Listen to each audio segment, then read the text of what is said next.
Gejala flek hitam di wajah Jokowi mantan Presiden RI.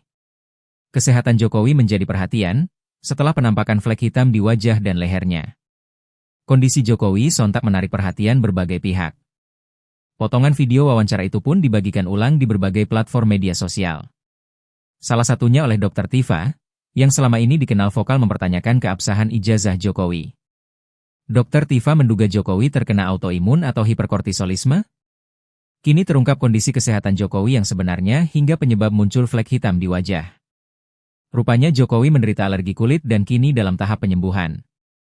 Lantaran penyakit alergi kulit itu, Jokowi absen menghadiri upacara Hari Lahir Pancasila di Istana Negara, Senin, 2 Juni 2025. Menanggapi kabar beredar soal sakit Jokowi, ajudan mantan Presiden Jokowi, Kompol Syarif Muhammad Fitriansyah mengungkapkan faktanya sembari mengkonfirmasi ketidakhadiran Jokowi di upacara Hari Lahir Pancasila di Istana Negara, Senin, 2 Juni 2025.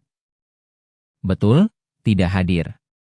Beliau masih proses penyembuhan dari alergi kulit, ungkap Kompol Syarif saat dihubungi Senin, 2 Juni 2025.